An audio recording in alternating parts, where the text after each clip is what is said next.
So around 1850, marine artist Fitzhenry Lane painted this oil on canvas. And it's beautiful, and it has a lot of details. So if we go over here to this corner, we see that the schooner is probably off Gloucester at Massachusetts Eastern Point Light. And so there's the lighthouse right there. And in the corner, we see a small spritzel rigged boat, likely being sailed by an inshore fisherman.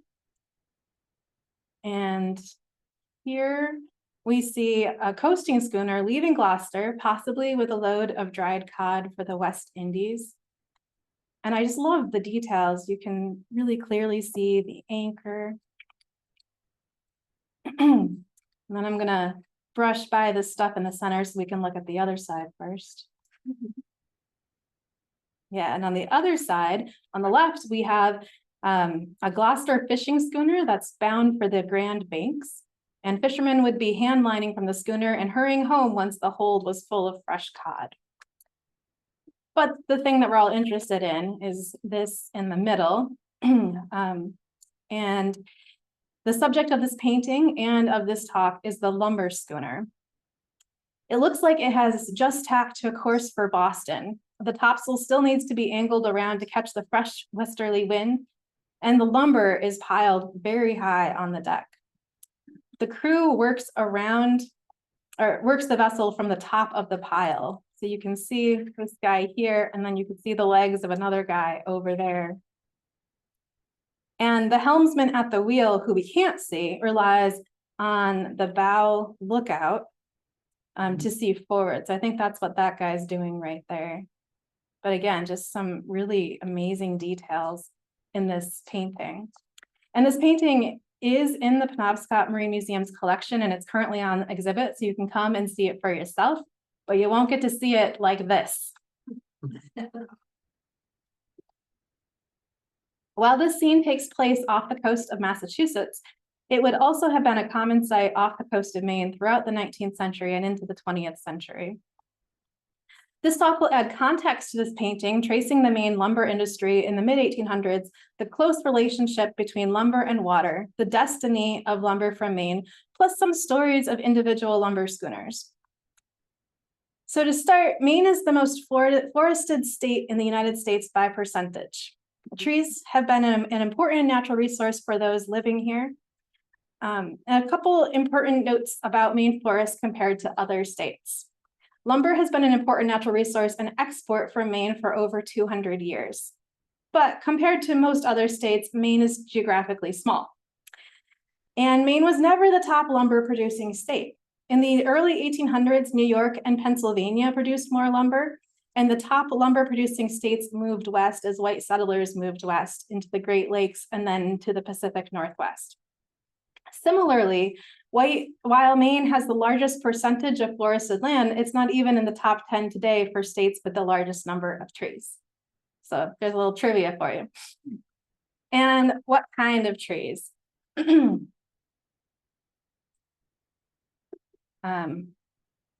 identification is not my forte, so I'm just gonna kind of say some things and hopefully it will stick. Pine was the most commercially, this illustration is from the Forest Trees of Maine from 1908.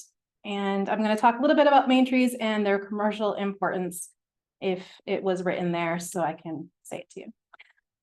So we have, pine was the most commercially important tree in Maine before the Civil War. And there are three kinds of pine: white pine, red or Norway pine, which was used for piles, pitch pine, which was used for boxboards, and old growth pines were found with diameters as big as 6 feet.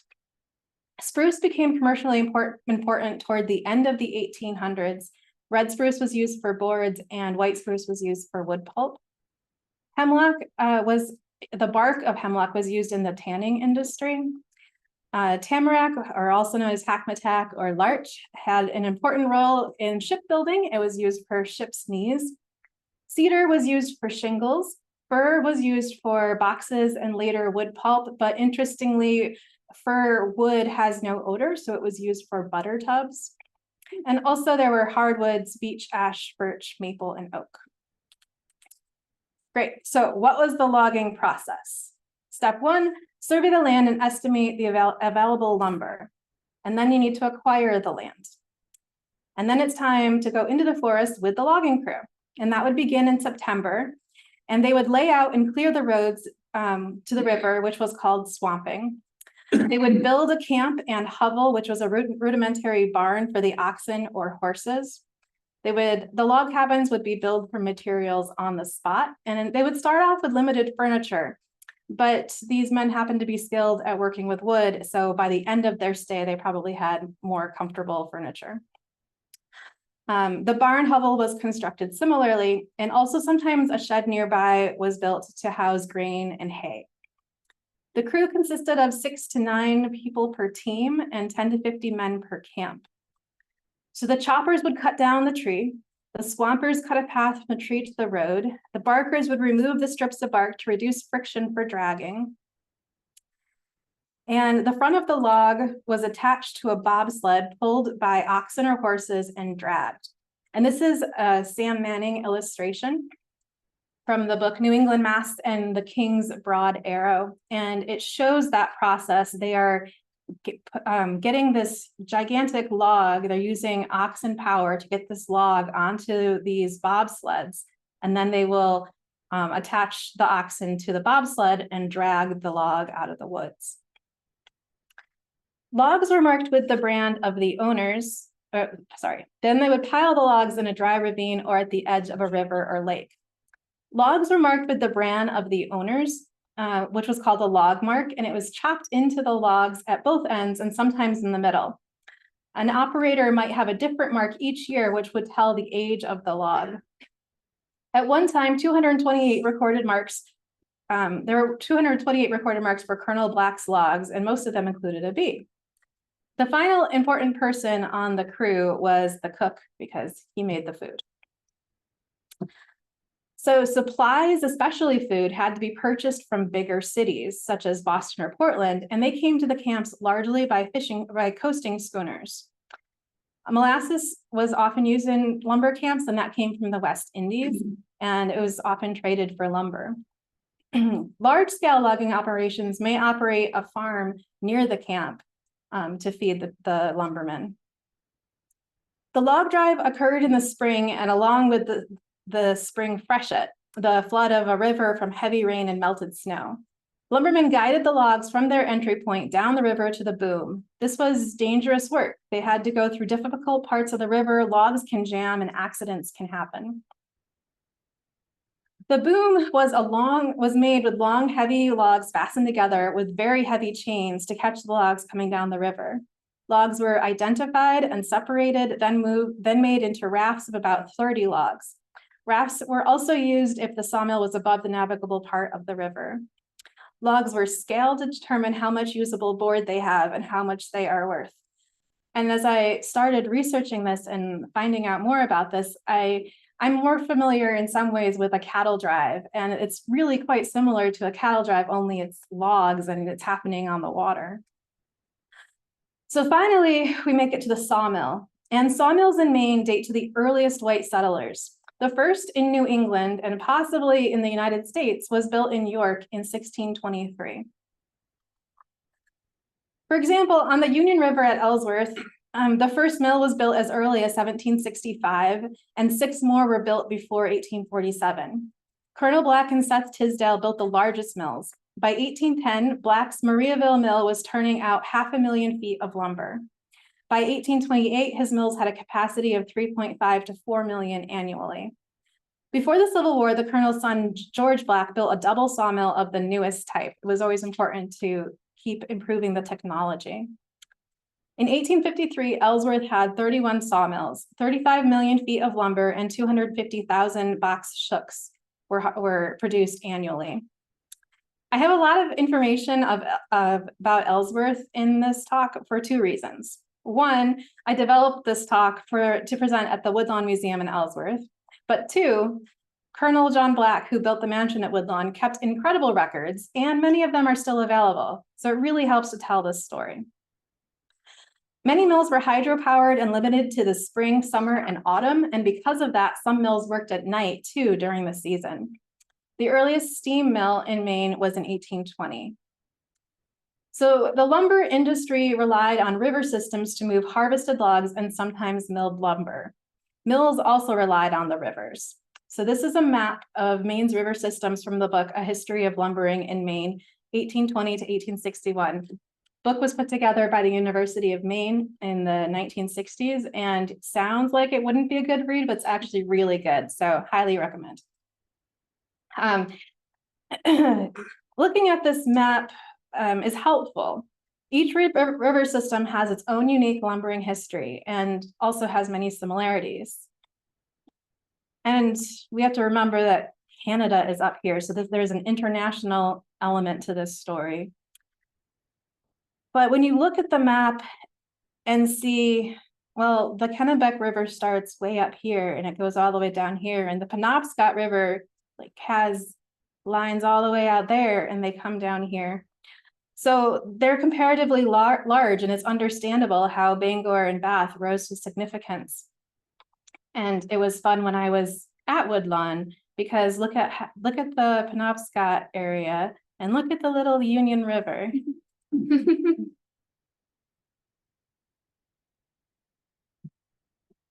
Products other than lumber were also produced by Maine, and these are often byproducts. So shingles were produced, clapboards, and laths. In 1846, an Ellsworth mill produced 2,695,100 laths. Staves and heading for barrels and logsheads were produced. Hogsheads were sent to the West Indies for molasses, and Maine apples and potatoes were shipped in barrels. Also, especially around here, the casks for the lime industry were necessary.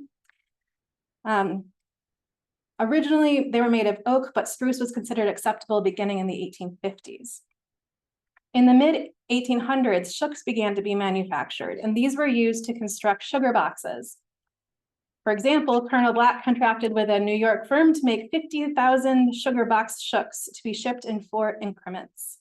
They were 42 inches long, 84 inches around the outside, sides and ends, all one piece, not less than 15 inches wide, and they were made of pine. It was 44 cents for them in Ellsworth, 48 cents in Portland, or 62 cents if they had to be shipped to Cuba. Additional products included ton timber, which was square or hewn timber, ship's knees of tamarack, also spars and other ship timber of pine or spruce. Wood blocks for streets were sometimes made of Maine lumber, cordwood for firewood in Boston and other northern ports.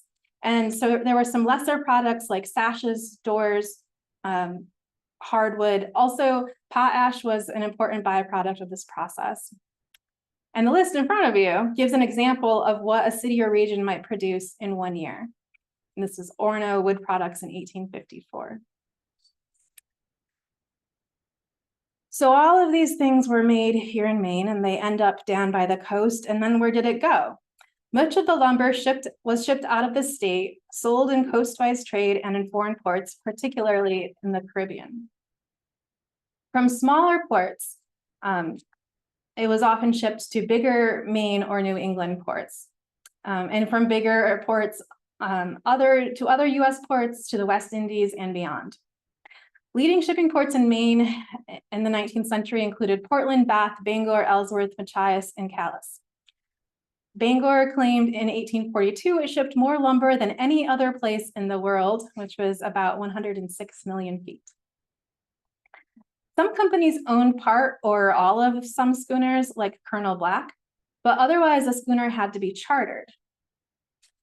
So here are a couple articles. This one was from the Whig this one is from the Bangor Daily Whig and Courier in 1839. And sometimes an ad was put in the paper to request a vessel. So it says, vessels wanted immediately, 2 good vessels to take a cargo of boards to the West Indies by W.A. Blake. And the lower one says, vessel wanted a vessel from 100 to 120 tons to take a cargo of wood to Boston, for which a liberal freight will be given. Inquire of Heron and Perry, East Marketplace. And because these are fun, I have a few more. This one, Bangor Daily Wig and Courier, 1846. Vessel wanted, a vessel to carry 90 or 100 M lumber, wanted for the Western Islands by June 11th, W.A. Blake. And from the Bangor Daily Wig and Courier, 1858, vessel wanted, a vessel from 150 to 350 tons wanted to load for Charleston, South Carolina. Dispatch given, inquire of George W. Ladd.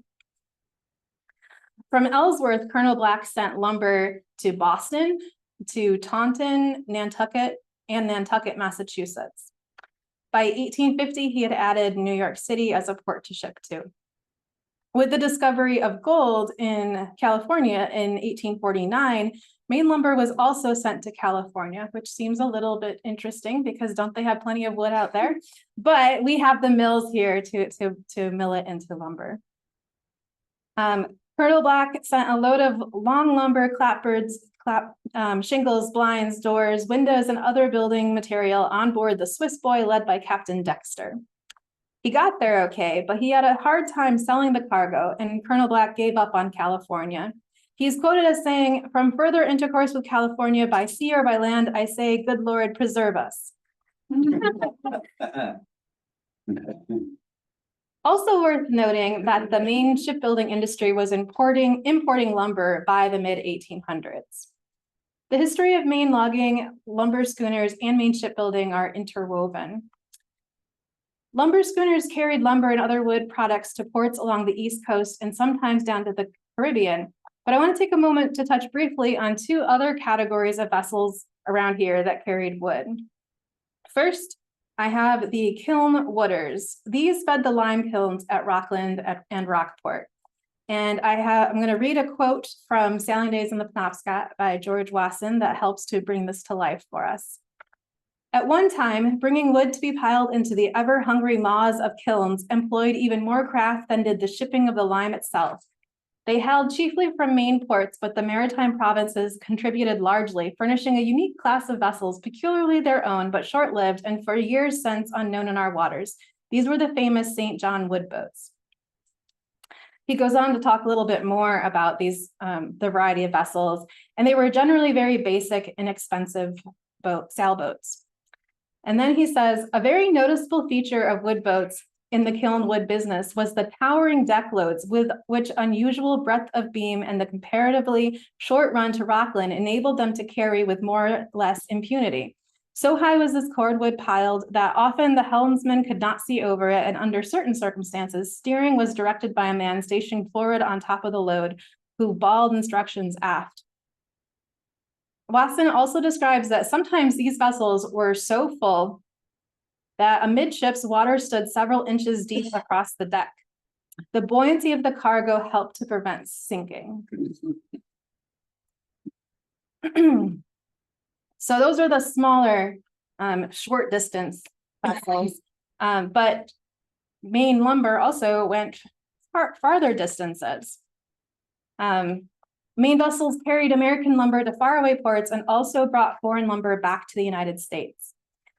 Jeana Ganskop was born at sea and came from several generations of Searsport sea captains. She spent half of her childhood on her father's vessels, including the bark harbored in the ship's state of Maine. She was later reflecting about her life and her memories, and she wrote, "I used to play house with my dolls and my kitten in the nooks and crannies left in the deck load of lumber."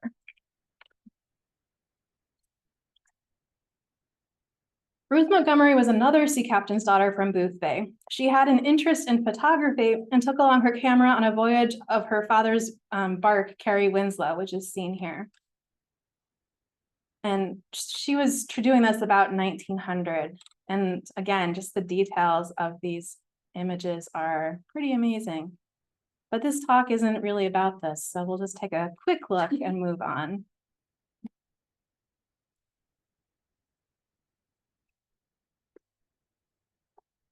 The Carrie Winslow sometimes carried lumber from Portland to places like Buenos Aires, Argentina. And we can take a look at these next two images. They document men unloading lumber from the Carrie Winslow at the wharf in Buenos Aires. And so you can see over here the piles of lumber that have been unloaded. And it's a pretty cool shot of the port there.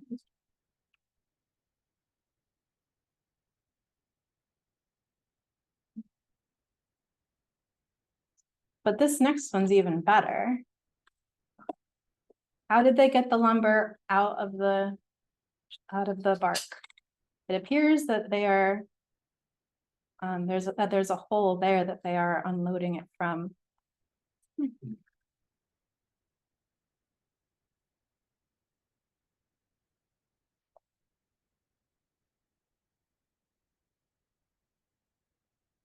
Okay, so this talk focuses on schooners, but as we've seen, many different kinds of sailing vessels participated in moving logs and lumber. So that we're all on the same page, nautical terminology can vary over time and in different places, but a schooner is generally a vessel with 2 or more masts that are fore and aft rigged, and these vessels do well sailing along the coast. So now that we have some context, we can return to this painting. And I will share some photos of lumber schooners in the Penobscot Marine Museum collection, as well as information about specific schooners, even if I don't have a photo. You can look at this guy again. I'm going to read another quote from Sailing Days in the Penobscot. And it really, looking at this kind of image and then trying to like put that out on the bay today, to try to imagine what it would have been like when it was busy. The bay might not have looked quite as busy, but the river would have looked really busy. And George Wasson wrote, "Always in memory, most closely associated with the vessels in the lumber trade and with the riverfront of Bangor in the old days was the fragrant smell of immense lumber piles and the acute aromatic odor of cedar shingles, often bunched in high deck loads. From a shingle-loaded schooner at anchor in some small harbor of the coast during the too common long fog moles, damp gusts of an outwind wafted ashore the penetrating odor of newly sawed cedar shingles, a perfume reaching inland even beyond the pungent smells of low-lying wood smoke pouring from the cook's galley." What was that quote from? That's Sailing Days in the Penobscot by George Wasson. Another really fun book published in the 30s, reminiscing about the glory days. Okay, now we've got some specific schooner stories. The Henry H. Chamberlain. It was built by F.S. Bowker at Phippsburg, Maine in 1891. And it was active for 46 years in the local coasting trade, moving lumber and coal under Captain Wasson. And this article was from the Daily Kennebec Journal in 1902. I can't remember if there was something interesting about this article. It's not in my notes, but maybe just the mention of it. And then I have another quote from Wasson to read to you about the Mary Willie. "The Mary Willie, in common with others, always loaded lumber from the passage west, but on the return trip stopped at Portland, Maine, where, direct from the elevator, her hold was quickly filled with grain for Bangor. Under the same captain, Captain Zach Williams, for nearly 40 years, the Mary Willie followed the same routine until the expert skipper at last was caught by rocks and fog from being too well acquainted with the course."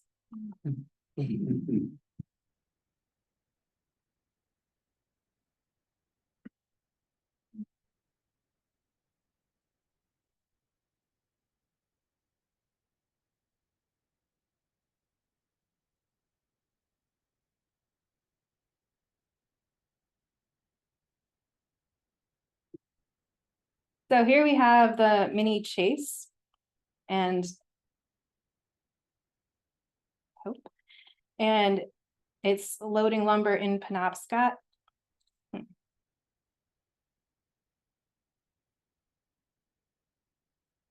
And there's an article from the American Lumberman, August 26, 1916, that was titled "Maneuvers Heavily Laden Schooner Unaided, Bangor, Maine, August 22nd.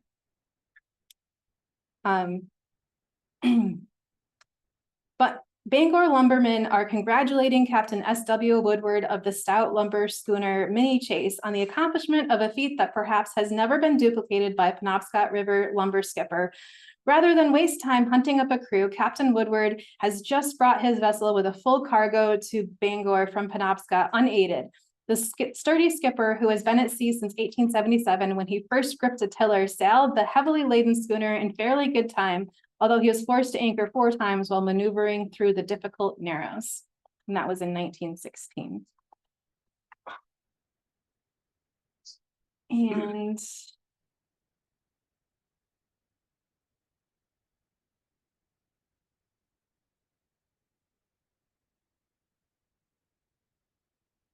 yeah, I think I got a little bit behind. Anyway, so this one I think is the mini chase loading lumber at Penobscot. And it's quite blurry, but that's what the description says, so we'll believe it. And this one is the St. Leon. These are all images from the Penobscot Marine Museum collection that included these huge deck loads of lumber.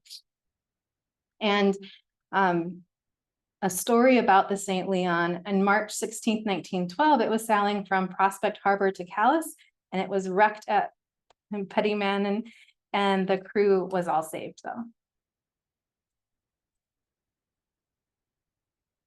Oh, I have another one. The schooner Abigail Haynes, I don't have a picture of, but it was built in Ellsworth in 1846, dismasted in 1878, and in 1882, the schooner Abigail Haynes, Captain Grant, arrived at Massasoit Wharf yesterday. She is now taking on a cargo of about 90 kerosene oil barrels from Allen Slade and Company for New York.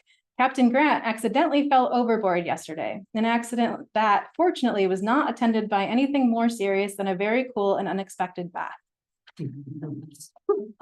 Like a famous general, he fought his way out of that line, and it didn't take all summer either.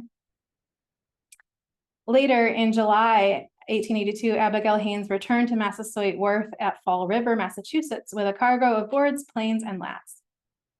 In 1883, Eben Snowman, a seaman aboard the Abigail Haynes, came down with typhoid fever and was taken ashore to the Marine Hospital.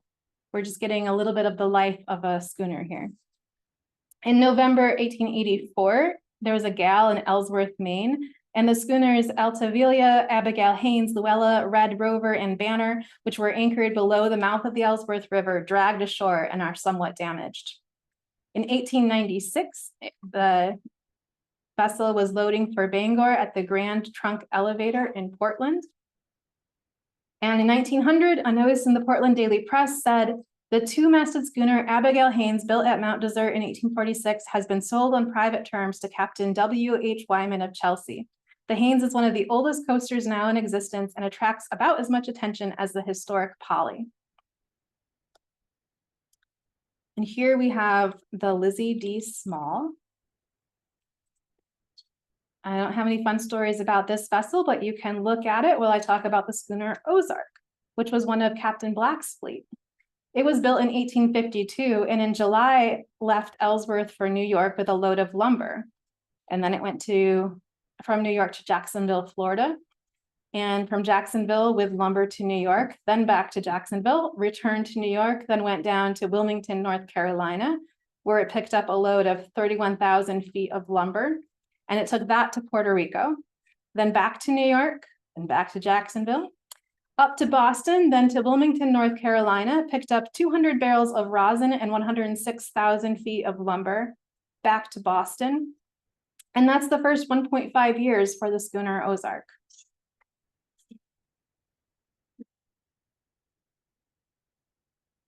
Oh, this is a pretty picture. This is the Bonnie Doon.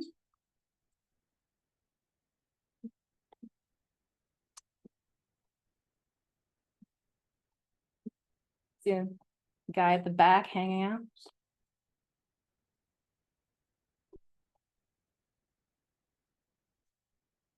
So this is a 92-foot schooner Bonnie Doon built by J. Chapman in 1890 at St. Martin's, New Brunswick. And this is a picture of it underway, loaded with lumber at Stonington, Maine in the early 1900s. The lumber on deck is stacked to within inches of the booms. And you can look at this one while I talk about the schooner Volant.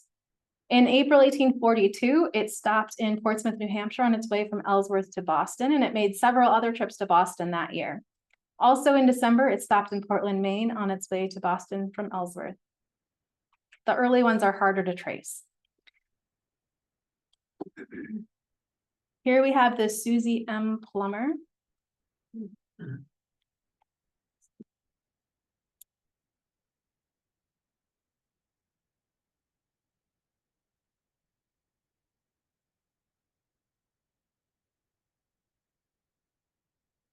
And my last photo, oh, not photo. My last slide is about schooner Agnes of the Colonel Black Fleet.